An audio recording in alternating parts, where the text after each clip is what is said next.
Welcome to the ER Break Room, the University of Florida Department of Emergency Medicine's podcast. In here, we get to know each other, celebrate our achievements, and highlight our initiatives. I'm your host, Michael Petrauskas. In this episode of the ER Break Room, I continue our focus on our department's research mission and a whole lot of other endeavors with our featured guest. But first, let's say some hellos and goodbyes. Welcome to Cortland Gentry, Isabel Florent, and Delano Brooks, who will all be working as OPS research coordinators. I also have some goodbyes to say.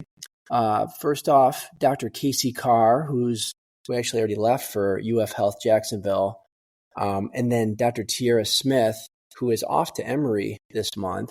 These two doctors are phenomenal physicians and loved by the department. We will sorely miss you too. And then finally, lead scribe Alex Beckers is off to anesthesiology assistant school. Thank you, Alex, for all of your leadership of the scribe program and your excellent scribing. Now on to highs of the month. Dr. Torben Becker was awarded a highly competitive SAEM Foundation Emerging Infectious Disease and Preparedness grant that will lead to the expansion of his project MotoMeds, Preventing Child Morbidity and Mortality from Infectious Diseases in Ghana. This extension of Dr. Becker's original MotoMeds project will lead to expansions of telemedicine and medication delivery operations to both a new site within Accra and to the northern region. Congratulations, Dr. Becker. The children of Ghana will benefit greatly from your hard work. Hot off the presses, Dr. Meredith Thompson has been named the UF College of Medicine Director of Learning Environment, Student Development, and Advanced Scheduling for Phase 1. In this role, she will work to assist students to ensure they meet requirements for the clinical phases and are ultimately ready for residency. She will be involved with multiple College of Medicine committees and will work with student financial aid to help enhance debt management and financial assistance. Congratulations, Meredith, on this exciting new opportunity. This is a huge win for our medical students. I want to take a moment to recognize our monthly outstanding student educators. These residents were selected by students each month for their amazing teaching skills and for making them feel welcome. For July, Matt Hanley. August, Bobby Leverance. September, Mario Espinoza Hernandez. October, once again, Mario. November, Paula Kreutzer. December, Wei Chen. And congratulations to all of you for your outstanding educational endeavors. And finally, Gabriela Garcia has been named new lead scribe. Congratulations, Gabby. Today's featured guest is Dr. Brandon Allen, who I am so excited to have on the podcast. He is an associate professor.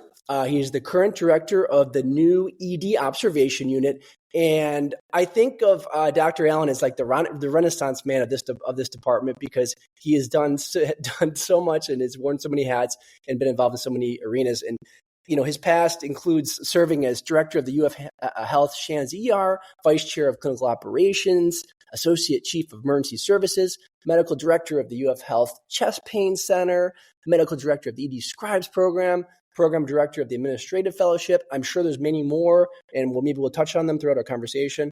But Dr. Allen, Brandon, welcome to the ER Break Room. Thanks, Michael. I'm excited to be here.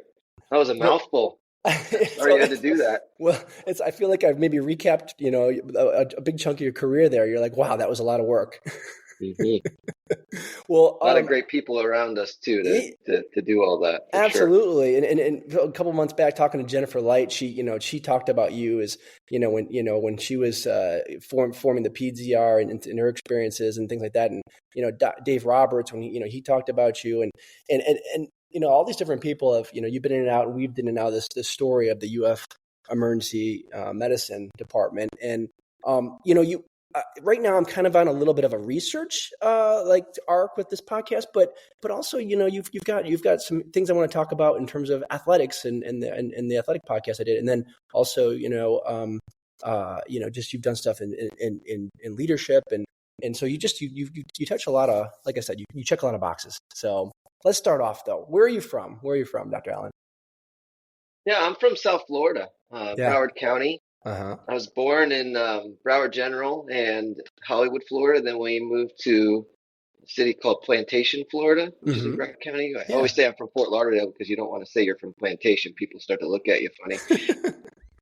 Yeah. And, we were lower middle class. Yeah. My dad's a refrigeration contractor, and he worked for Publix supermarkets for about 20 years. And maintenance division. My Mm-hmm. mom's a bookkeeper and office manager.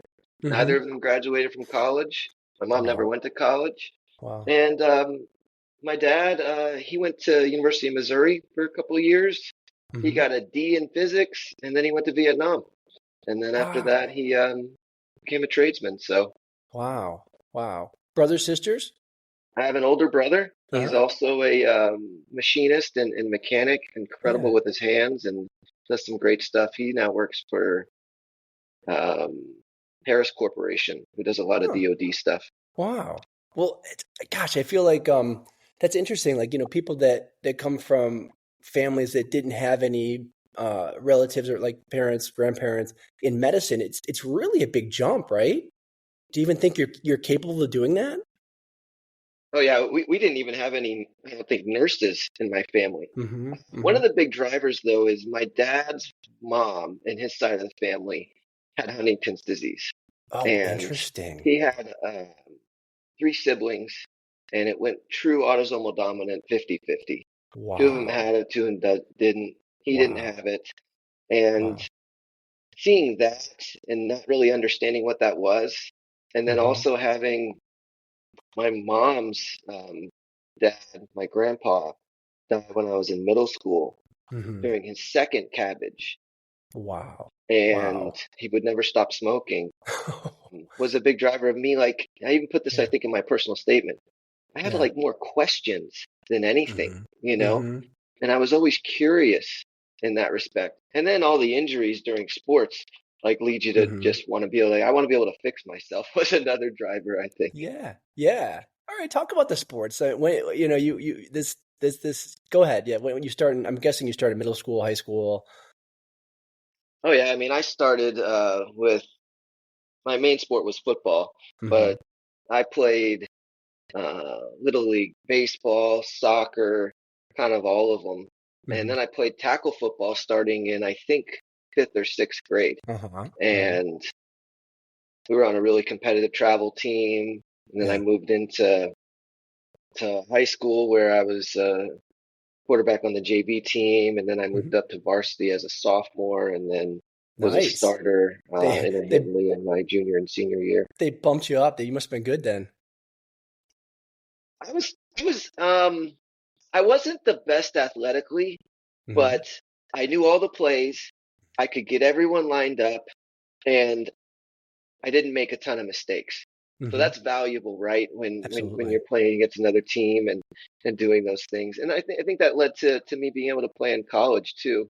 Interesting story there. Yeah, tell us. So I was kind of an option quarterback really in high school and stuff. I was Really? actually pretty fast, not Yeah. fast like Dave Roberts fast, Uh, but I ran track in high school too, and uh-huh. I held my own in South Florida where I ran against Olympians, future Olympians. Wow. Wow. It was incredible. But I ran the 400 meters, which is Oh, that's probably the brutal. hardest race on the Yes. planet to just Yes. try and sprint for an entire Hmm. lap. Yes. And I went 49 seconds a couple times, which is pretty Wow. good. No, that Um, is booking it. Yes. yeah, yeah, and I ran. I think I ran a 4.5 in the 40 by the Oh, time of my senior year. But my plan wow. was to go to the Coast Guard Academy actually because they had recruited me to run track and play football, and that's what I wanted to do. I wanted to do Yeah. both. Yeah. And I go up for a visit. It's in Connecticut, actually, where the Hmm. Coast Guard Academy is. They say it's harder to get into than Harvard because of the rigor of the standards. And I had Yeah. good grades and Yeah. stuff in high school. Hmm. And I failed the eye exam. I wore contacts What? and glasses. They said it was so What? bad that I wouldn't be able to find my glasses on the ship. So they No. disqualified me from going to the Coast Guard Academy. And then I went all the way up to the admiral in regards, well, what if he gets Yeah. LASIK? And they Yeah. said, no, he has to get in first and then he can have LASIK. So it was like classic Oh, bureaucracy, right? that's Would have terrible. changed my life Right. significantly. Right. And I don't know which way, right? Like Right. it's just Right. one of those things that kind of Right. happens for a reason. And Yeah. then I got looked at by a really small school. So I played Yeah. NAIA football. It's Yeah. a different division than NCAA, Sure. usually pretty big in the Midwest area. Hmm. My Hmm. dad's from Kansas City, Missouri, or Independence, actually, where Harry Yeah. Truman was born. Uh-huh. And so we had family there still. So I went to Kansas City went on a visit and I committed while I was there. It was a brand new program. They had never even Yeah. played a season yet. So Wow. my first season was the first season of the team, Yeah. and I was intermittently a starting quarterback for 2 or 3 years, and That's awesome. yeah, it was fun. It was Yeah. fun. It was such a unique experience too, because it was a Uh-huh. really small liberal arts college, right? Mm-hmm. And I had 5 people in my organic chemistry class. You know, Wow. That's crazy. how about Yes. setting you up for success to learn, Yes. right? And Yes. Yes. problem-based learning situations and Yes. stuff. So Uh-huh. when I got to FSU College of Medicine and we started to Yeah. do those small group things, I Mm-hmm. excelled because like this is just like college. Like this Yes. is easy, Yes. versus being in Mm-hmm. like a giant room with 400 other students. Right. I don't Right. think I would do well in that situation because that self-taught piece, I'm Yeah. more of an auditory learner and I think I would Yeah. struggle honestly. So I think it worked out Yeah. really well for what I wanted to do. That's incredible. Auditory learning, as a former teacher, that's rare. Most people are visual learners, so you're one of the Yeah. few. Yeah. Very I cool. like Very I like cool. listening to Yeah. audiobooks Yeah. and stuff like that, Yeah. and I really Yeah. try to retain. Usually takes me about 3 times hearing something before I've got it. Yeah. Even like Yeah. names, like Yeah. and like if you introduce me to a bunch of people, I won't Mm-hmm. remember your name until maybe I imprint Mm-hmm. it like 3 times. But Mm-hmm. And after then it's that, in. Then you kind of got stuck. it. You got Hmm. it. Yeah. So you got back to did you decide to pursue medicine? You talked about some of the inspiration for it. You mentioned some injuries. Is that what ended your collegiate career? Some injuries or Yeah, yeah. yeah. My senior year, the first game, so we were in this like preseason bowl game. Mm-hmm. And first game of the year, it was like we were invited to go because we had like 18 seniors on this team, starters that were returning. So we were like, oh, we might be pretty good. Yeah. First game of the year, I tear my labrum when I Oh. get tackled, and I have to Oh. have season-ending shoulder surgery. Oh. Crushing, And huh? I mean, I got a slap lesion, I got 5 bone screws in it, Yeah. and all this Wow. stuff. So I get a medical red shirt, and I Okay. graduate in 4.5. Yeah. Yeah. And then in game 6, I separated my left shoulder and it was done. Oh So gosh. after that, I said, Oh. this ain't worth it. I had two or three Yeah. Yep. concussions, Yep. all that. I'm like, Yeah. that I'm not going pro. Right. So, Right. and I'm Right. not Right. going like to the World League or Yeah. anything Yeah. either. Yeah. Yes. Maybe I could Yeah. play special teams somewhere, Yeah. but Yeah. I wasn't that good of a tackler either. Yeah. So, uh, Yeah. that's what Okay. I did. And yeah, Yeah. I actually interviewed at FSU College of Medicine in a sling, and they gave me a chance. That's fantastic. That's I had like fantastic. one of the lowest MCAT scores that you can Yeah. get, but Yeah. I had really good grades and had Yeah. people who believed in me. Yeah. So Well, also that's like all I needed was a chance. you played collegiate athletics and in interviewing applicants for our residency, I always feel like that, and other people have said the same thing. People that play sports at a college level, there's a lot that goes into that in terms of your character and your resiliency, your teamwork, things like, I mean, you must have learned, especially being the quarterback of the team. That is the leader of the team de facto. I'm sure that sets you up to be really successful in medical school and residency, in your career. It forces you to grow, I Yeah. think, really kind of early. Hmm. Me as an 18-year-old, there's no way I could go to medical school or be in an accelerated program. Hmm. I was just, Hmm. and frankly, in a lot of ways, selfish, right? You're thinking about Mm. yourself. You're thinking about Yeah. what you want to do and what you Hmm. can have or have not. Yeah. And the work ethic and the organizational skills to succeed is what I think really athletics sets you up for Yeah. success.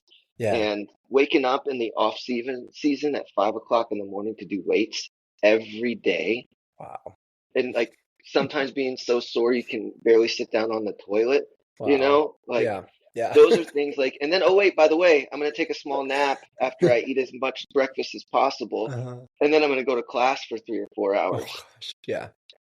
And I then I'm can't going to do imagine. something in the afternoon, I can't right? Like, imagine. so Yeah. your time isn't yours when you're Right. a student athlete, I think, in a Hmm. lot of ways, Hmm. but it also can really give you some self-discipline Hmm. to, that I think carry overs into your career in a lot of ways. Phenomenal. Yeah. Phenomenal. So Florida State, Yep. you enroll there. Any I don't know, any kind of pivotal moments then, or at some point in that point you get the emergency medicine bug, or do you have any mentors, or what? Tell me about Florida State and their Yeah. that Wow. training. What a great Yeah, experience. So yeah. so unique from this gigantic health system that we work in now, Hmm. right? So they have this regional campus model Okay. for years 3 and 4. Backtrack real quick though. Yeah. First year of medical school, everyone hears that I played quarterback in college. So we get together a intramural flag football team. Oh, nice. And we were awesome, Michael. Like we're in the playoffs. Like I'm running the offense and the defense, and we're playing in the mud against some fraternity or Yeah, something. yeah. And I thought I was Reggie Bush, and I tried to cut off my left leg, and I tore my ACL Oh in no, the playoffs another on injury. this Oh on my this gosh. intramural field Yeah, yeah.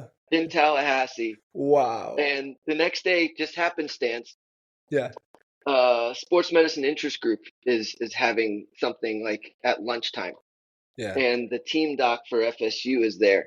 Wow. And I'm like, hey, I think I tore my ACL. So he puts me on this table in front Mhm. of everybody and does a Lockman's and anterior joint. He goes, hey guys, Amazing. that's not how this goes. And it was like completely loose and moving. And afterwards he's like, hey, come see me in a couple of days. We're gonna fix that. I have an That's ACL surgery in the middle of the first year of medical school. oh my So I'm sitting in gosh. the front of the class with Oh, my leg propped up oh uh, gosh. with It's crutches. So that was a mess. Um, incredible, but just the injuries could continue to plague you. Did your team win the game? Did you guys win the championship? oh no, we got Oh slaughtered no. after Oh I got hurt. no. Oh no. That's the worst part, I think. We didn't have anybody else that could even throw. Yeah, yeah, yes. Well, that's pretty crazy. Wow. So then you mentioned this third and fourth year model. Like, so Yeah. you go to different sites, right? Talk about that, like how Yeah, that so you works have a compared regional to. campus. So mine was in Fort Pierce, Mhm. which was the closest to South Florida. Oh, okay. Right. Yeah. Where Close to home. Yeah. yeah, so Hmm. closer to my parents and Yeah. um to got married in between first and second Oh, year of medical uh-huh. school. Okay. And we had Neela at the end of third year, right before the start of fourth year. But What? yeah, I that was a time. I have questions, yes. As a new father, 4 month old, this is so hard at an attending level with an attending salary and attending time, and I can't. I talk about my wife all the time. Like, how do people have kids in medical school when you are spending so many hours studying? That's insane. That's insanity to me. The definition of you must not sleep at all. I mean, go ahead. You can elaborate on that. That Yeah, it was tough. Uh, man, those days are kind of a blur, honestly. Neela's yes. 14 now, Wow. but Wow. I can say my ex-wife was a real trooper in the midst of Hmm. that. Hmm. Um, she exclusively nursed. Neela had the worst reflux on the planet, Oh to no. where Oh she was nursing every 2 to 3 hours. She yeah. never slept Oh the night until oh like 14 months old. Like yeah. Yeah.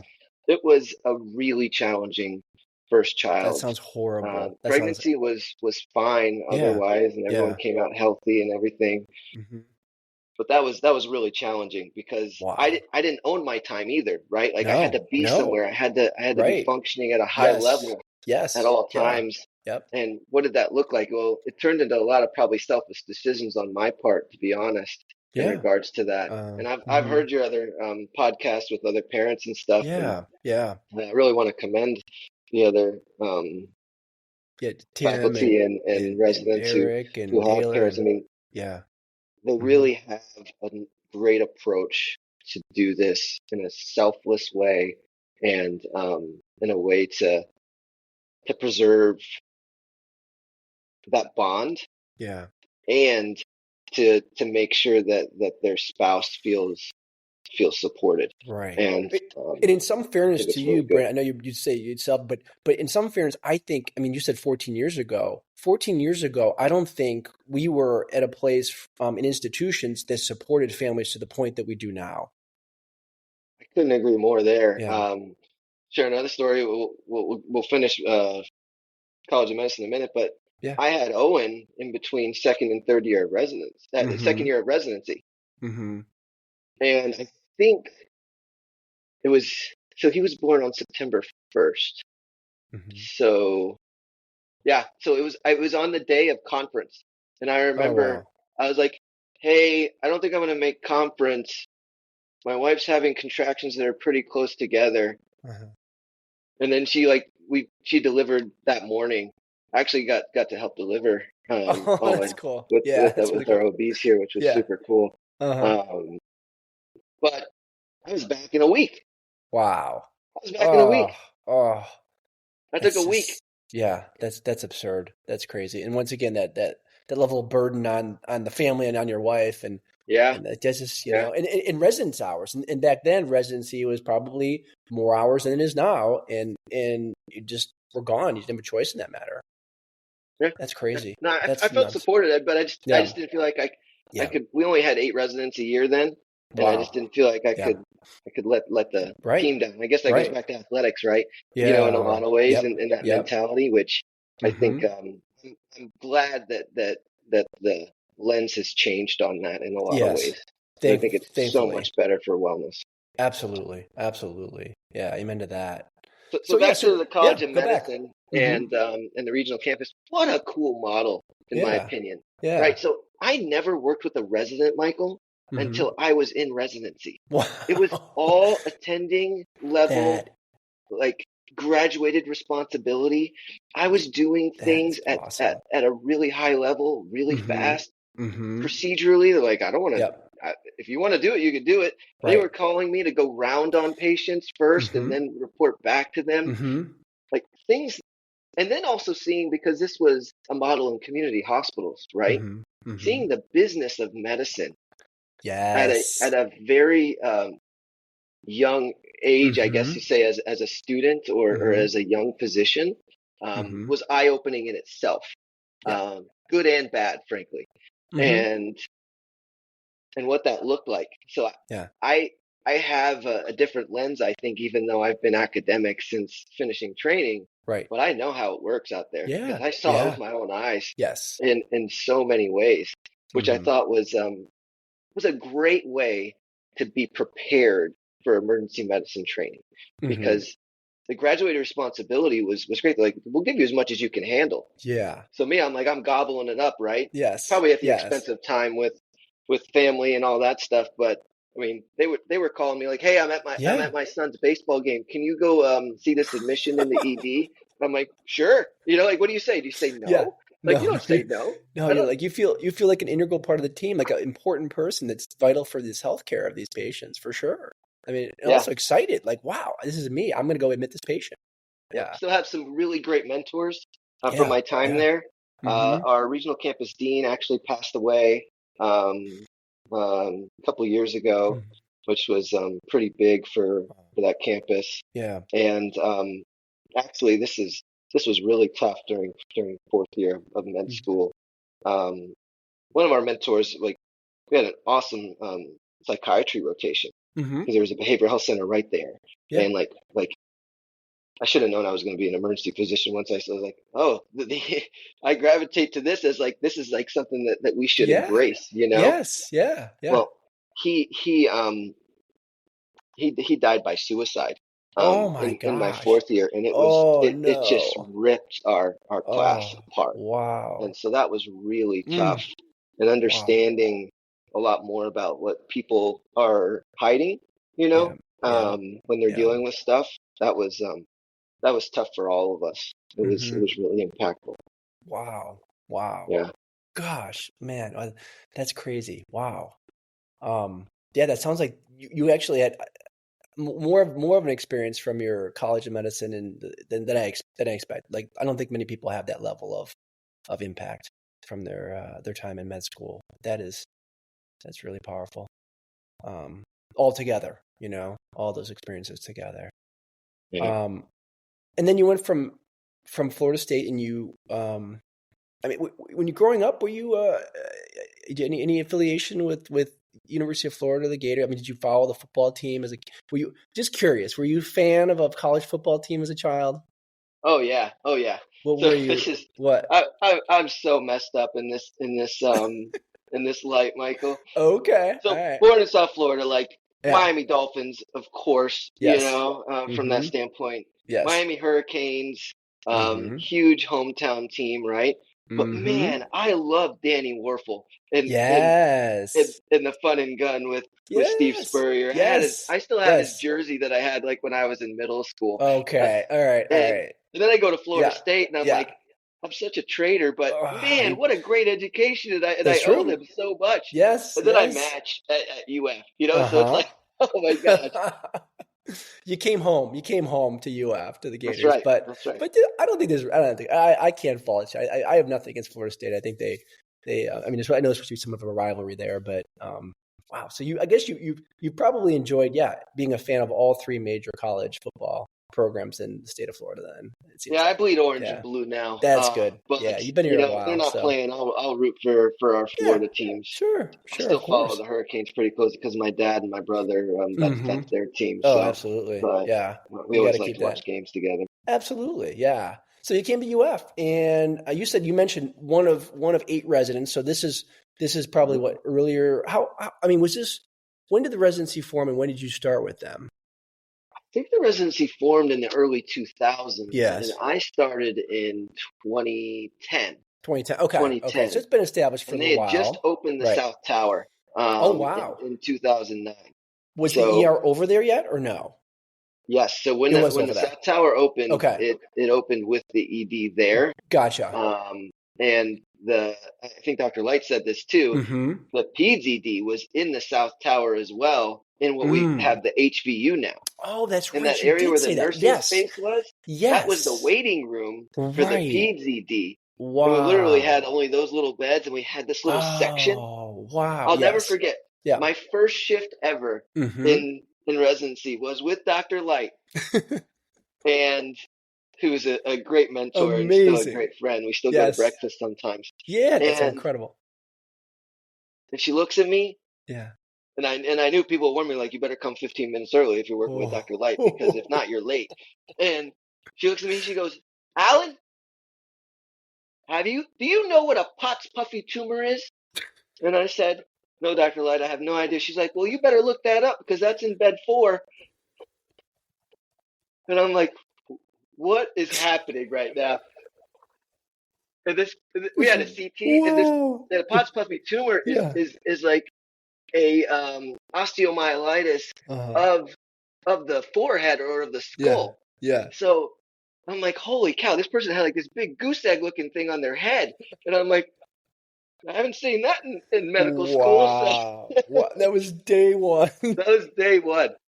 Well, actually, day one, Yeah. I think that was probably the Friday after day one, Yeah. because day Okay. one was Yeah. actually a Thursday. Uh-huh. And so the first day was conference, and Mm-hmm. everyone's all excited. We had Yeah. all these Yeah. new faculty. It was so interesting. So Yeah.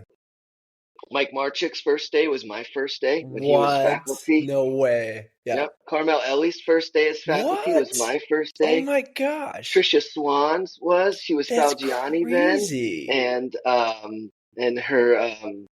her then spouse Mike Falgiani was Uh-huh. on at the Yeah. same time. So we had this Uh-huh. influx of all these amazing faculty Wow. at Wow. like the same day that I That's started residency. So it was such wow. a cool experience. Yeah. Wow. I didn't know that. That's so interesting. You guys all started together and grew together. That's incredible. Yeah. Holy cow. Wow. Lots of case reports Yeah. together too. I bet. Yes. Yes. We'll get to those. Okay. So what else about residency? 3 years. Was it 4 years then or no? It was always 3 years? 3 years. Or 3 3 years. years. Okay. Yep. Anything? I was What else chief about it? resident my last year. I figured you would be. Yeah. I figured you would be. Uh-huh. It was a great time. Yeah. Man, we worked hard, Mm-hmm. and the chiefs before me were such great role models, Mm-hmm. and they were excellent. We only had 2 per year then, and their clinical skill was just so elite. I just wanted to just model their behavior so much. And Mindy Fernandez was in my class with me. She was my co-chief. I don't know if you knew that. Cool. I didn't know. I did not know you were co-chiefs together. I did not know that. No. Mindy's just 10 times better physician than I am. And she came in and she walked in and she was like running stuff from like day one. Yes. That And sounds like Mindy. That definitely sounds like Mindy. Yep. in our class, we had some really strong physicians in that Mm-hmm. class too, who are doing some great things around the country now. Mm-hmm. And some of them are leaders within Wow. CMGs and other stuff too, Wow. which That's pretty crazy. I wish we would keep in touch better, you Yeah. know. And you Yeah. know, life usually flips you into some other Sure. spaces, right? But Sure. you know, like such a cool thing. I ran into Jonathan DeGroat, who was one of my classmates Mm-hmm. at Swamphead, Oh, and yeah. Yeah. he's like a key leader in USACs now, Oh, and wow. he runs like the Tampa division and stuff, Wow. and Wow. uh, Yeah. it's just so cool to see people grow Uh-huh. outside of being elite physicians. Like I think that's Right. expected of you when you finish training, right? Right. But then Right. like what are those other pieces of growth and what do you want to do with your career? And everyone Exactly. has a different path, man. And I Absolutely. think that that's the thing that I've realized over the last several years too, even Yeah. outside of training, is you know, Yeah. I work really hard to lead with curiosity rather than judgment. Yeah. Man, have I learned the hard way in that space. And everyone's path is different. So you should really, it's not a competition when it Right. comes to career Right. paths and growth. And you Yeah. should just be happy for everyone. And Yeah. the Yeah. Yeah. Yeah. competitive person in me for a long Yeah. time was like not that way. I was like, I Right. could do that. I could do Right. that. You know what I Right. mean? But now it's Mm-hmm. like, this is what I want to do. This is who I am. And I'm Yeah. okay with that. Mm-hmm. And you can do what you want to do too. Yeah. And I think when I left residency, that was still something that I had a lot of growth Mm-hmm. in. Had Mm-hmm. some great mentors with Dr. Light, Yes. um, Yes. Tom Payton, who was the previous vice chair of operations and really took me under his wing, Oh, as well cool. as our former chair, Yeah. Adrian Tyndall, Yeah. Yes. who Yes. was a big mentor as well. Right. And Right. Tom taught me how to that I was like the bull in the china shop, right? Uh-huh. Where I was like the bulldozer when I started as assistant medical director, Mm-hmm. right out of training. Yeah. And he's like, "There's another way to get to yes. Yeah. It's about building relationships." Mm-hmm. And man, did I learn that over time, Mm-hmm. that that's the way to have sustainable change, not just, That's hey, you're going to do this because we need to have this done. It's right. Right. how can we do this together and how does everybody Yes. win?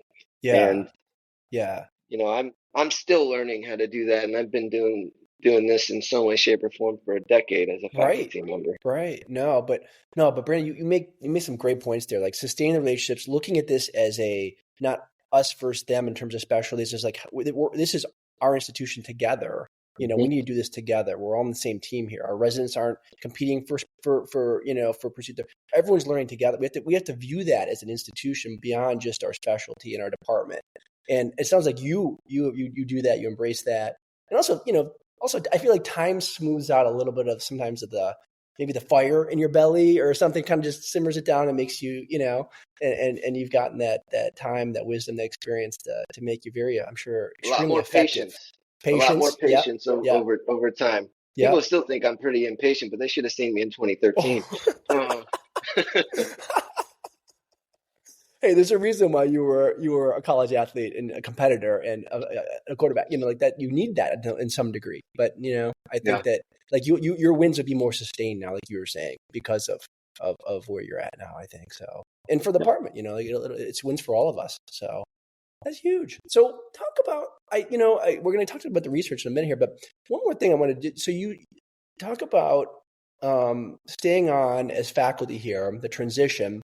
And actually, this ties into I saw you wrote some reflective pieces in different journals, which I thought was really interesting. I think that's really interesting I think it's important that we reflect on our experiences, and you're obviously a reflective person.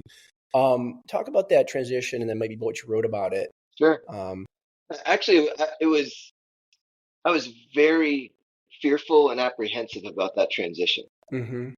because one day I'm your colleague as a resident, and the next day I'm your attending. Right, Wow, right, right. what a responsibility Mm-hmm. and potential power shift, right? And that's the Yeah. thing I didn't want. I wanted us to feel like we were partners in this, Mm-hmm. and at the center of all of it is the patient. Yeah. So how do you do that? And a lot of trial and error, but I'll tell you the first thing I did was when they came on shift with me, Mm-hmm. we just shared like, hey, here's what we're gonna do today. We're gonna have a great time. We're gonna give great care. If you start to drown, I'm gonna help, right? I'll never Mm-hmm. let the department drown because our providers are drowning or overwhelmed. Like I Right. just never Right. believed in that. Mm-hmm. And I think that got me a lot of credibility in the beginning too, is that I wasn't I was never afraid or reluctant to get my hands dirty and to help them, Mm-hmm. or call a consult or call an attending when there was a difference of opinion. Because we all know that residents clashing gets nowhere. It Right. gets nowhere. Right. All it does Correct. is delay the inevitable and or it delays care. And the Yes. patient is the one who loses and they have no Yeah. idea what's going on in the background. Right. And Right. I've always been really passionate that that's not the best way forward. Right. And one of the things I did is I really invested, and this took a lot of time, into giving feedback after shift.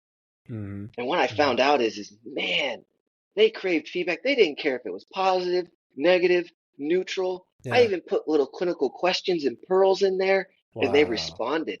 And I got some of the most touching emails and notes back from some of Yeah. the residents who I'm like, I don't even think this person likes me. I know they didn't like me when I was a chief because residents usually care about two things when you're a chief: Mm-hmm. food and the schedule. And I didn't have any control over the food, and the schedule was its own beast. That Right. I wasn't a Right. great schedule maker, Uh, admittedly. uh, Um, but so those were the things that I did that I just wanted to let them know that, hey, look, at the end of the day, I got to be the captain of the shift because yeah. that's what they're telling me, and that's what I'm Yeah. hired to do. But Right. we're a team in this, Right. Right. and I want you to feel empowered to come to me if you need me, and I'm gonna let you go as far as you feel comfortable, and I feel comfortable Mm-hmm. with you. And if I'm not comfortable, I'll Mm-hmm. just tell you, Yeah. right? Yeah. And then there's a respect factor there too that I think that I've just really tried to carry on. And the other Yeah. thing I learned from a couple of my favorite attendings when I worked is that I get up and I'll see the patient, and usually I'm going to see him before the resident. And you Mm-hmm. know why? Because then I've got a plan in my head, Yeah. and then I've got something. I'm like, hey, what about this clinical pearl? Did you Yeah. ask them this about their Right. social history? Do you know Yeah. where they Yeah. work? Did you know they're a nurse? You know, like I love that. I did that yesterday. Like two of the family members are like, I'm like, I see you're in scrubs. Are you in the medical Yeah. field? Yeah. And they're like, yeah, actually, I work on this floor. I'm like, Uh-huh. totally changing dynamic. Yeah. Now I get to talk to you in medical speak Right. because you understand, Right. and it changes Mm-hmm. everything. It flattens the Yes. hierarchy, all Yes. those pieces to where we can have a different discussion. And man, Mm-hmm. that changes the patient experience. I really believe that. Mm-hmm. Mm-hmm. And so I really Yeah. focused on that. Matt Ryan used to always tell me, he's like, the social history will set them free. And I remember I'm like, I don't have time for a social history. I'm a resident right now. And um, Great quote. Great quote. and it's so true. Yeah. Like Yeah. as an attending, you get time to ask some of those questions, and Yeah. really Yeah. focus on back on the Yeah. humanism of what we Yes. do. Yes. I Yeah. think Yeah. I Yeah. think what we have is a huge responsibility and honor to be able to connect with patients Mm-hmm. in that deep dark time. But what Mm-hmm. our skill really is outside of being elite resuscitationists is how do you get someone to trust you to tell Mm-hmm. you their deepest, darkest secrets in 3 to 5 minutes? Yes. Right. In 3 to 5 minutes. Exactly. In three to Right. five minutes, Yes. make that Yes. connection, Yes. touch them, check Mm-hmm. their pulse, Yep. hold their hand, Mm-hmm. and let them share what they're not Yes. willing to share with their family. Mm-hmm. That Yeah. is super powerful. Yeah. And if I ever think that I've lost that or I'm desensitized that, I'll quit Then it's time to because retire. Yeah. that's what it's about. That's Yep. what it's about. It's the ultimate privilege that we have to be able to be Ultimate there privilege. in those moments at that level, Yeah. at that depth. Yeah. And, Wow. so Yeah. I sent that into, I think it was the Journal of Graduate Medical Education, the Mm-hmm. transition from resident to faculty. Mm-hmm. I was actually, I was on the EMRA board then, and I Cool. was Oh, the nice. resident representative to the RRC, so the Uh-huh. Residency Review Committee for the Uh-huh. ACGME. Huge Wow. time for the ACGME too. Right. They just had the EMS fellowship starting, so man, we had like Mm-hmm. 20 programs to review, like every time we Wow. met. And Wow. then when I was leaving, they were doing the single accreditation system to where the osteopathic schools and the allopathic now were going to be under the same rigor of program requirements. Yeah. And then we added multiple more board members. So that was a really interesting time. And when I was there, it was the first time that they put 2 programs on probation in like 10 years. So it was really interesting. And I met some awesome people in that experience. The travel about killed me, but so try not to go to Chicago in February, right? Like, how are you going to have an ACGME meeting? The ACGME is in Chicago, but they're like, oh, they used to be in California and all these other places. They did it once, Michael. They did it once. One person disaster. fell and had a lumbar fracture or something like that, and like when the high for the day is 1, and you're from Florida, it's like, what is happening? Forget about it. Wow. So the other one, reflective thesis you mentioned, and this one is pretty impactful. I'll try not to get emotional. Is the Just Daddy piece that I think was in Annals or SAM. Yeah. So I wrote that while I was sitting in a hospital room for my son. 6 weeks old, born in 2nd year, right? Yeah. 6 weeks old. Yeah. I get back had to do something for the EMRA board, and I got back from a conference. Yeah. Within 4 hours of returning, my wife at the time says, something's not right. Yeah. Owen's not feeding. Something's wrong. Yeah. I was like, I believe you. Let's go. Candace Norman is the attending. This is like in the middle of the night now, because I got home late from, I think it was in California where the conference was. Owen's febrile. He's mottled.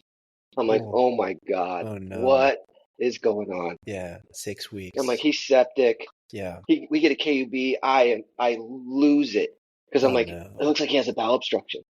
So we wake up. The pediatric radiologist in the middle of the night. The acute care surgery's there. Like, he had 20 bands on his CBC, and I'm like, oh my God, what is happening with my son? Oh no! And we wake up. This guy named Dr. Jonathan Williams, who had to have been close to in his 70s. Like, he's retired now, but he was like the one for pediatric radiology here for years. We wake him up at 2 a.m. to do a barium and study on my son. Wow! Thank God it's negative. Oh yeah. But he gets tapped. Oh. And it's a bloody tap. Candace still every time she sees me, she's like, "How's Owen?" She's like, "I'll never live that down." And I'm like, "It's fine. You did great." Yeah. But he had viral meningitis. Wow. And I remember they were rounding on him, and I'm like, I think he has meningitis. Because we still didn't have an answer. Right. I'm like, whenever he's not being held close, he cries. I think he has a headache. Yeah. I think he has a headache. Yeah. And they tapped him again. Yeah. It was almost therapeutic. Oh wow. He felt so much better. The pressure was relieved. Yeah. Yeah. And then we were discharged within a couple of days, but we were in the hospital for a week. Wow. And that was really scary. Yeah. That was really scary. Now Owen's 12. He's a total preteen. Yeah. And makes me feel that every day. Yeah. The basketball player, all those things. I love to watch him compete now, and I live vicariously through him in that space. Yeah. But that was really tough. And trying to compartmentalize that and being a resident and trying to do my best in that space, because I knew I wanted to stay. Right. So I felt like I was auditioning every day. Yes, and that really probably took a toll on me in some ways too, that I didn't even realize until retrospect. Wow, that's powerful. Thanks for sharing that. That's really powerful. Yeah. So you're writing these reflective pieces, but you're also getting involved with research too. You're doing, case reports, and you're starting, you get into studies eventually. So talk about that a little bit. Like, how did you get involved with research? Did you have any mentors, some guidance? Did you start small and build from there? How did you go? there's always that curiosity, and then Yeah. I think there's a hint of luck there too, right, Michael? Okay. In the beginning, I would say don't do what I did, honestly, because I'm someone who like will try to boil the ocean. And like I had my hands in all this different stuff, right? And I'm like doing this case report, I'm doing Uh-huh. this, and I'm like I was always doing something, but I Mm-hmm. never had a focus Yeah. for quite a long time. And I was like, Right. oh, that sounds cool. Oh, that Yeah. was an amazing finding. Let's write that Yes. up. And Right. I was always pretty good at sealing the deal and finishing it and getting it over the finish line, which I think is something that you have to really hone your skills on if you're going to do research or be publishing, is that everyone has a great idea and everyone can start a project, but getting it across the finish line and Yeah. getting it submitted Yeah. and then coming back with that is because it's never accepted on the first run, right? Right. And Right. then getting to the point where it's acceptable for the journal Right. is key, and that takes a lot of time and effort. Yeah. Yeah, and a lot of this is built off of relationships too, Mm-hmm. Michael. I Mm-hmm. think, we talk about probably cardiac biomarkers and something that's really, Mm-hmm. I think, has become my niche. Yes. Um, it started out with me inviting my good friend now, Simon Mahler from Wake Forest, to talk about the heart score and the heart pathway as a Huh. grand rounds. And we hit Wow. it off and we have Yeah. dinner and we talk sports and he loves football too. Mm-hmm. His Michigan Wolverines just won the national championship. Mm-hmm. And I Mm-hmm. know not to text him or bother him when a game is on or post loss. Um, it's pretty funny. Yeah. And we just had the same ideas. And he's like, man, that's really interesting. Like I've been thinking about the same stuff. Let's Yeah. collaborate. And Yeah. then when you start collaborating and you start meeting other people who are also interested in the same space, Yeah. then you can come up with some really cool stuff. Mm-hmm. And in the biomarkers world, it's all industry funded, really, right? Oh wow. Yeah. The NIH or federal funding is pretty minimal Okay. in that space Yeah. because the industry owns the biomarkers, Sure. right? But they Sure. also have some funds usually to be able to further what we want to achieve. So Absolutely. with Roche Diagnostics, who was the Mm-hmm. sponsor for our big study, like I am like the novice of novices when it comes to grants and stuff, Mm-hmm. right? And and I'm like, okay, I'm putting this thing together with Simon, who's uh, I think he was division chief of research then at Wake Forest. Now he's vice chair and full Uh, professor, and he's got his heart pathway. He's done some stuff with NHLBI, and we're crafting this thing. And he's like, okay, I think we want to be the coordinating center at UF. Like, wow. I don't even know what that is, right? Yeah, But right. It's like, I got oh, Carmel Ellie helping me in regards wow. to some guidance Yes. there, Yes. and Uh-huh. we're on this shoestring budget, Oh and my it takes gosh. over a year for Yeah. Roche to agree, and Mm-hmm. it's the largest grant they've ever given in the United States at almost What? $2 million to do this study Wow. for high sensitivity troponin T, Yeah. and Yeah. and we enrolled at 8 sites across the country. Yeah. We were the coordinating center, Mm-hmm. and one of the beauties of that contract though is that we own all of the data and the Mm-hmm. samples. So Wow. that wasn't Roche's. That's Wow. University of Florida's. Yes. So we've been Yes. able to create so much more after the fact with Yeah. multiple manuscripts and all these Uh-huh. pieces. And then Right. you start to talk at bigger meetings and at Yeah. SAEM we've had a big presence because of the Stop CP Yeah. data. Yeah. And then you've got industry saying, hey, we saw Stop CP. Yeah. Do you want to help us too? And now Wow. we're an entity here at UF when it Uh-huh. comes to, we're a great site. We're a top 5 enrolling Wow. site when it comes to this. Wow. And you know what I learned in the midst of all this outside of I knew Yeah. nothing and I didn't even know Yeah. how much I didn't know. And it Yeah. was a huge learning curve also about people and management of research personnel and all those pieces is that you're only as good as the coordinators and the leaders that you have in research. And if you think it's all about you, you will fail. Mm-hmm. So if you have Yeah. great team, Mm-hmm. you've got a chance to be successful and probably make some money for the department Yeah. in regards to these per patient studies. Yeah. So that's been really fun for me. Yeah. It's kind of been something that I've been really passionate about, but I've used it in a lot of ways. I think to forward care across the country because Absolutely. what you have now is you have some defined practice patterns based off of biomarkers in research. Absolutely. And I think that's really exciting to me to be able to make that level of an impact, or feel like I've made a small point of impact there. Oh, no, Brandon, absolutely. This, even when I interviewed for my position here, I guess about 2 years ago now, you talked about that, and you talked about what you had found, and I was like, this is like the next iteration. This is like game changing to be able to use these to definitively rule out patients safely and not have to admit them to the hospital. And I was like, wow, I've always thought that things were going this direction, but here's a guy who's doing this and is going to put this into practice. And what we've done at UF and, is now being expanded across, the world or whatever. I mean, it's unbelievable. It's really impactful.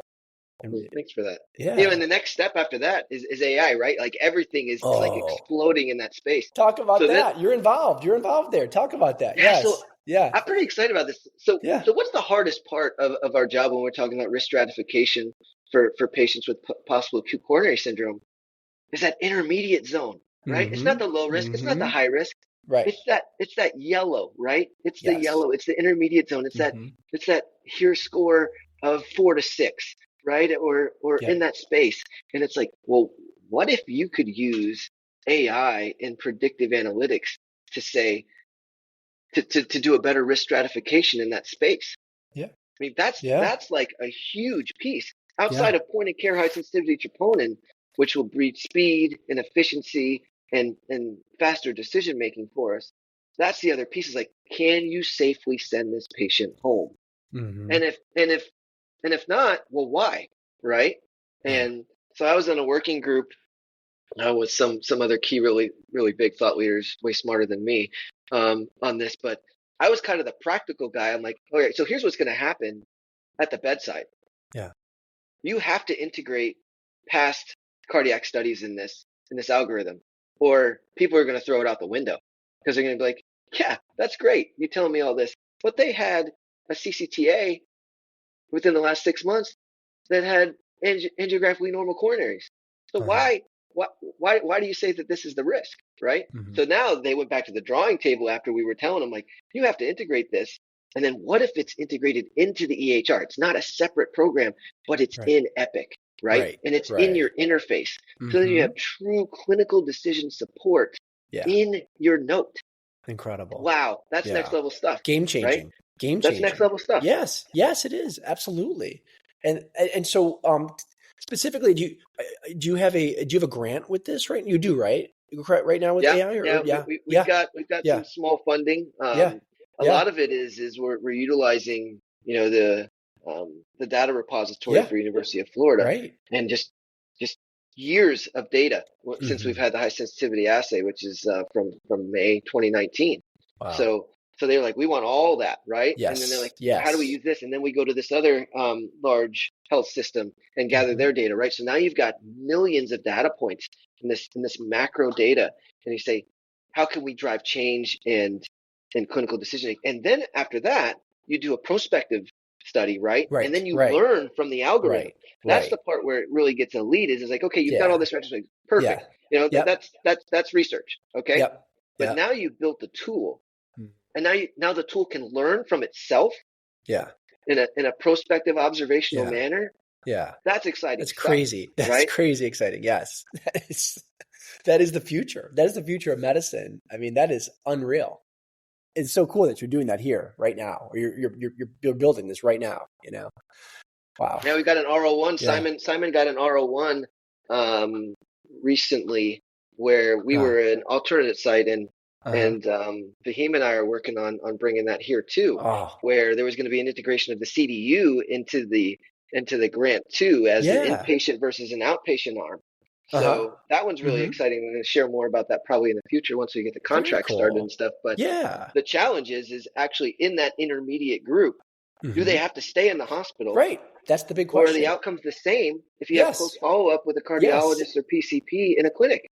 Exactly. And no one has answered that question yet. Right. And think about the amount of cost savings for patients, for hospitals, we're talking, for boarding, alleviating boarding, a major, one of the 100% boarding. This stuff could make major impact on our healthcare system.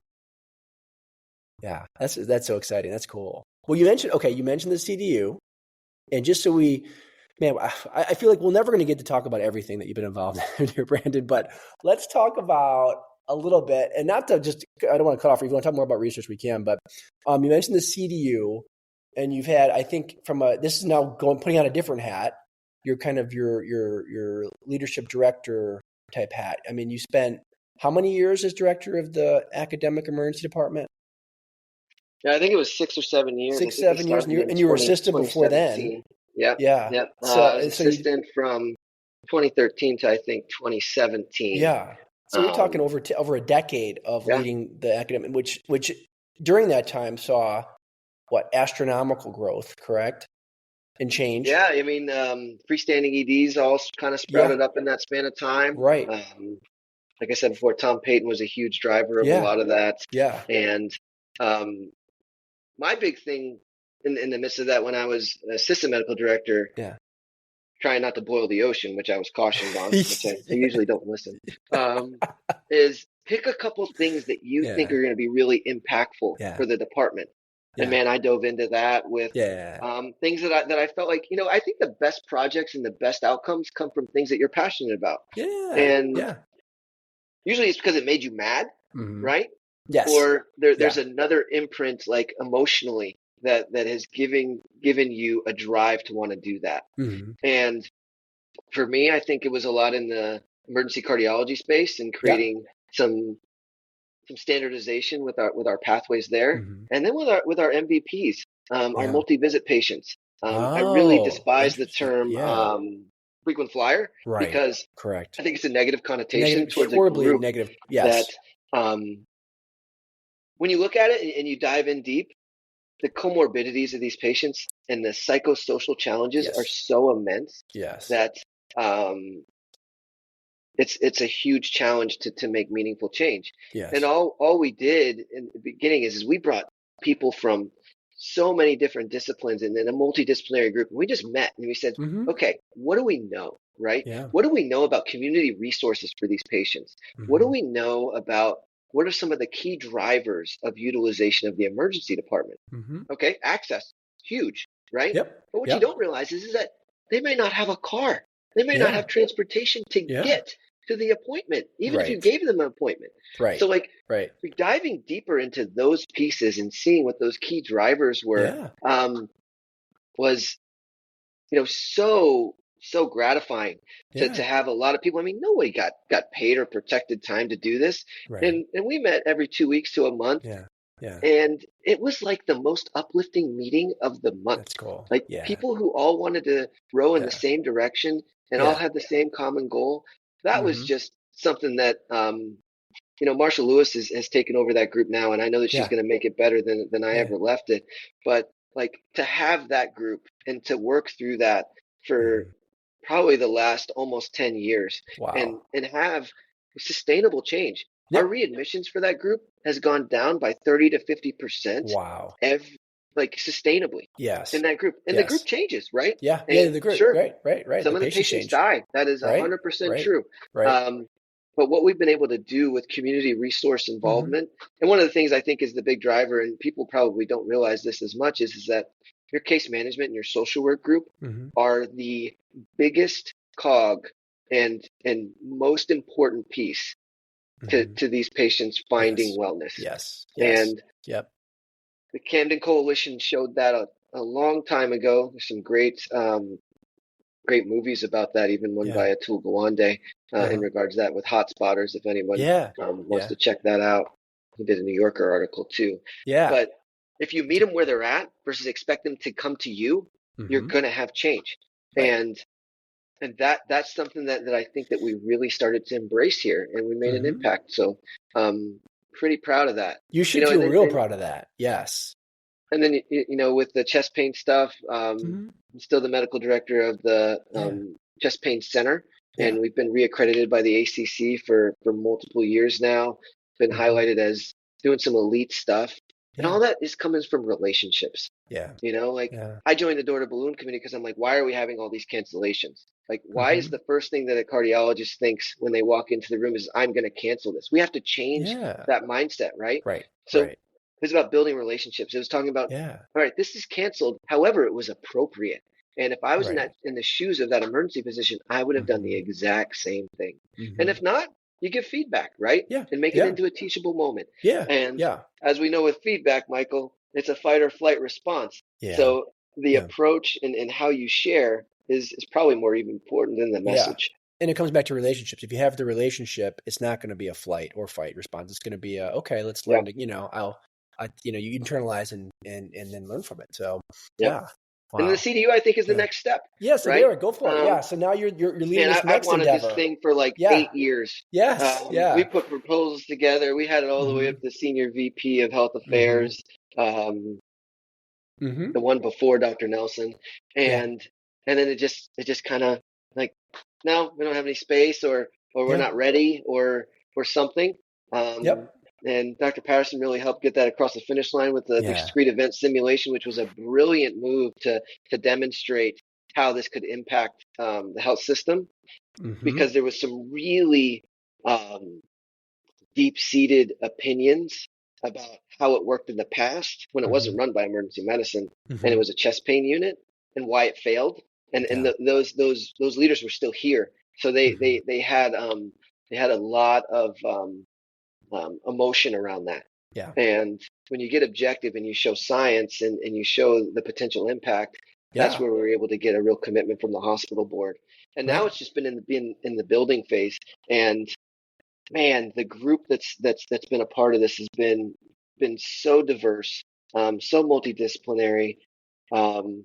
It's like the Oscars, right? You're gonna say like your thank you speech and you're gonna forget somebody. So I'm just like not even gonna start pointing people out. No, they know who they are, right? Yeah. they know who they are, and they've dedicated a lot of their time, and this has got the potential to be really impactful for our department and for patients. And it's a beautiful space. I've been in there to look at it and stuff. It's a wonderful space, and obviously it's more than the physical space. It's everything else. It's the team. It's the algorithm. It's the everything. Like you said, it's so much. We've really done our homework, and we're trying to make it. And we're trying to model it after Emory, which is one of the leaders in the country. Yeah, you went to the best. You went and you met with the best. You toured the best and got the best advice. And we're going to bring it right here. We're going to bring it home to UF. So. And more to come on training too. I know that people are probably like, "What is it? How do I get there? Or what do I do? What if I have a patient? What do I?" So we're building a my training piece for this. That's going to be an educational tool similar to the stroke training. With some cool knowledge checks inside of it.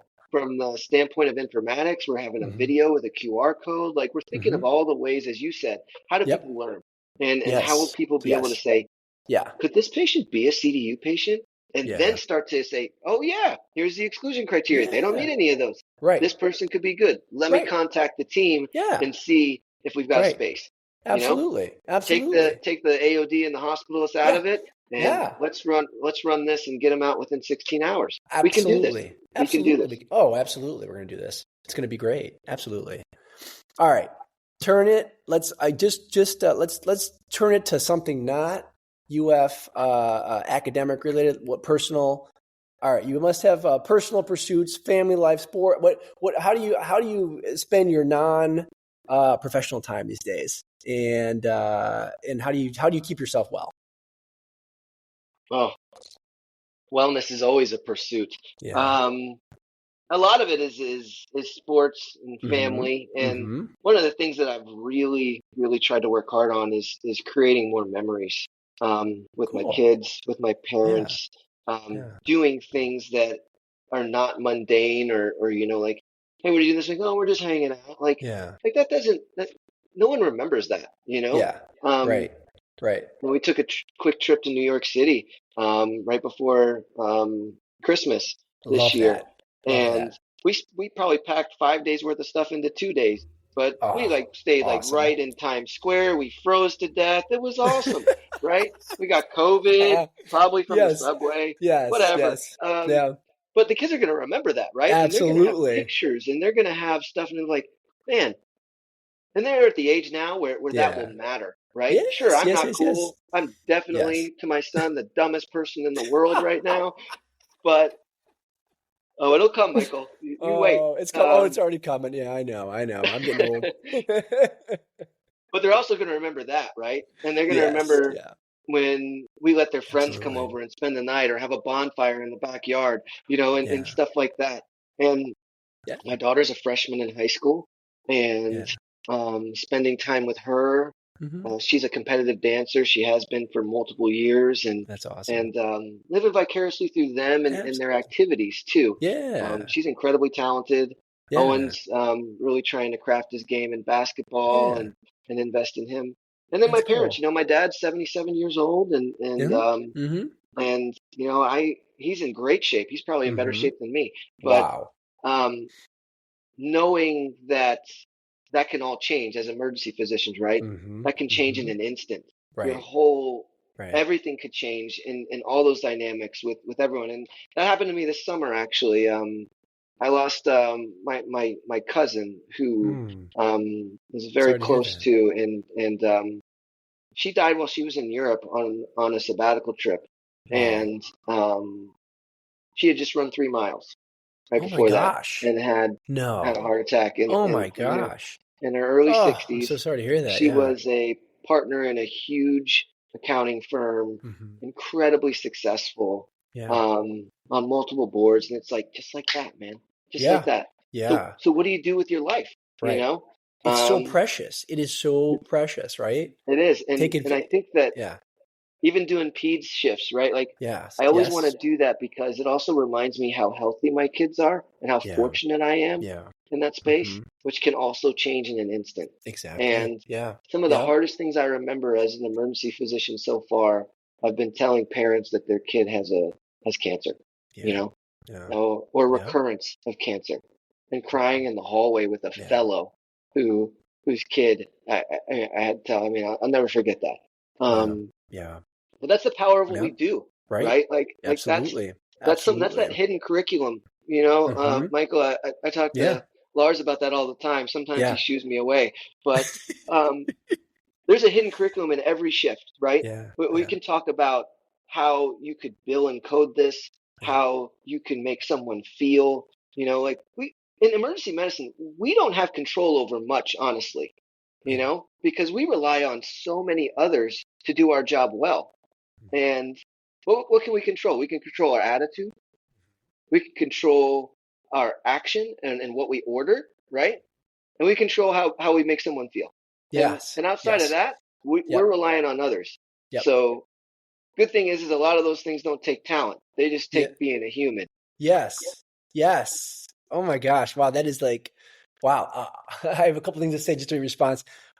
Like I just watched a video yesterday from the leader of the Stanford Well MD Center. His name's Tate Shanafelt. He's one of the big researchers in wellness, and he just released a video yesterday to start a new movement in wellness and well-being in healthcare, and it's called "I Am Human."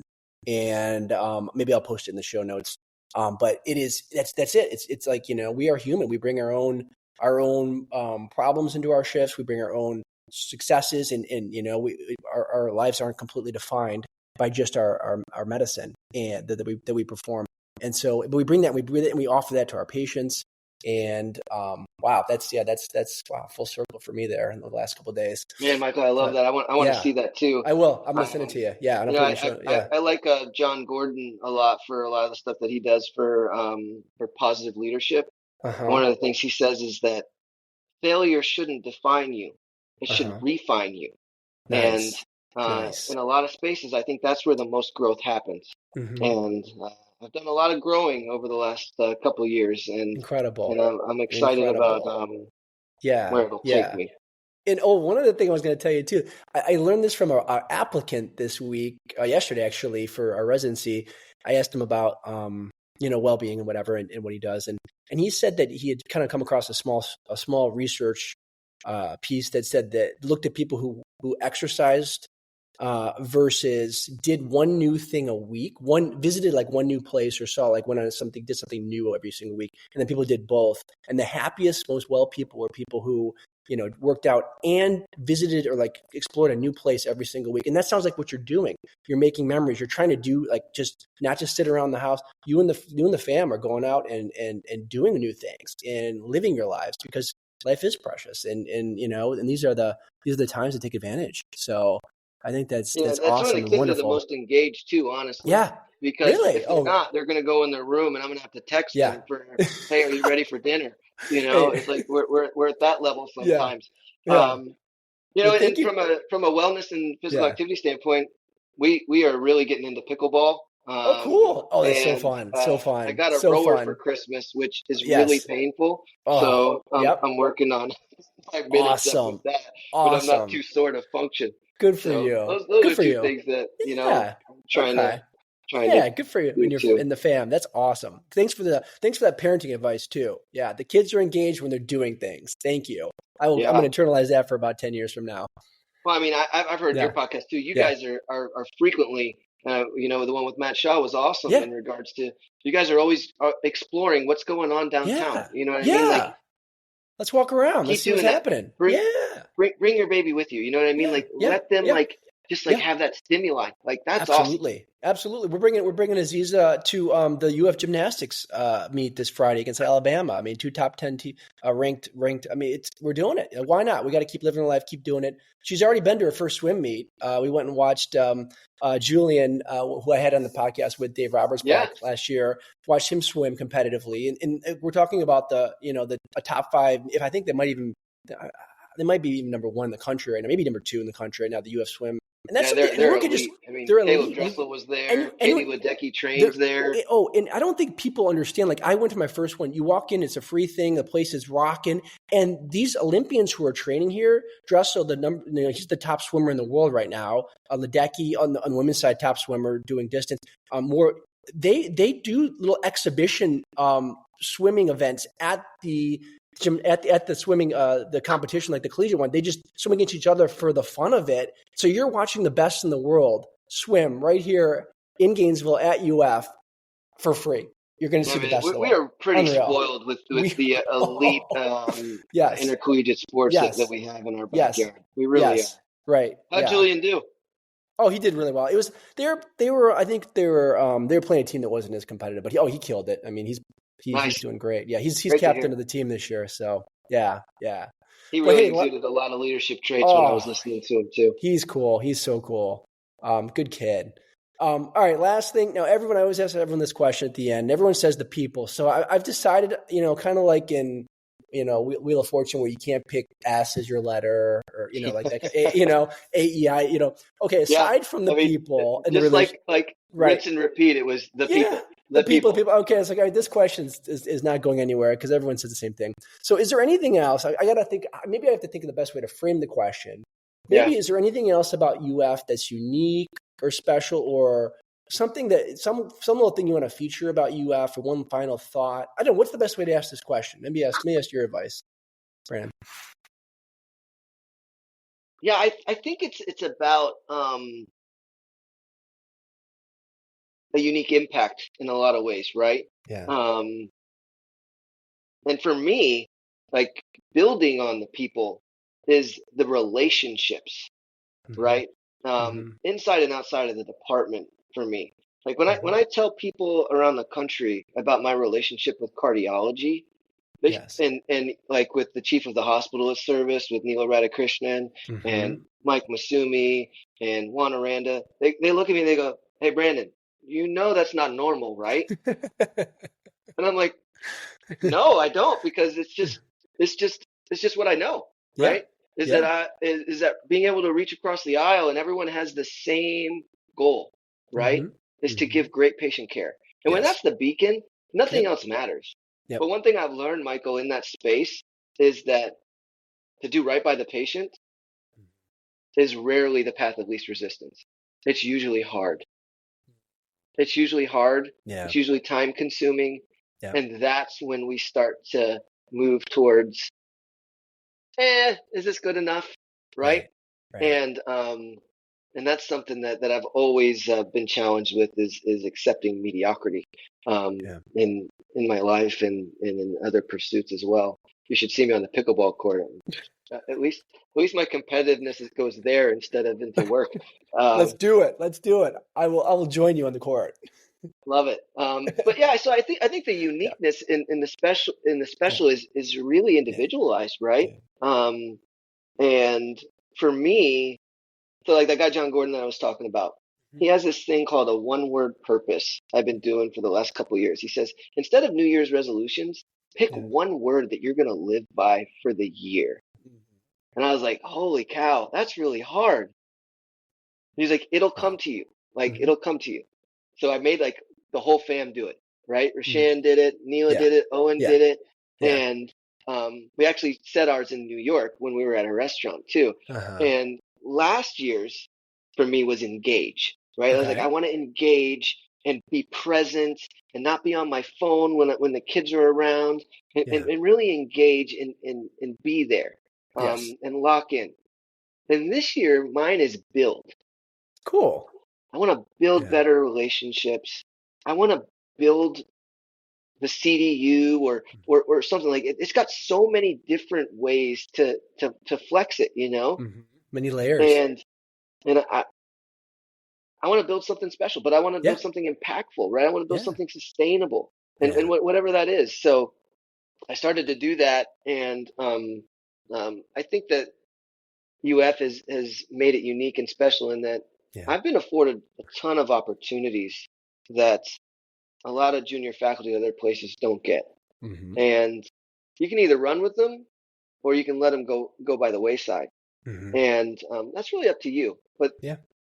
what Well, this you've place is definitely in ran. regards to special is is that it's all there, right? Yeah. It's all there, Yep. and we've got a ton of Terrific. things to improve upon, Yeah. but everyone wants to do that, you Yep. know, and Yep. and the barriers are surmountable, Yeah. but you got to be positive, right? Because this Absolutely. place can break you down, and Yeah, there's rough um, days. There's rough days, but there's rough you bring days. that. You bring that positivity every shift, every meeting, and I've enjoyed. I've No enjoyed energy learning, and vampires. I'm gonna put there that you sign on my go. Oh, wall. that's good. That's good. Mantra: No energy vampires. I like that.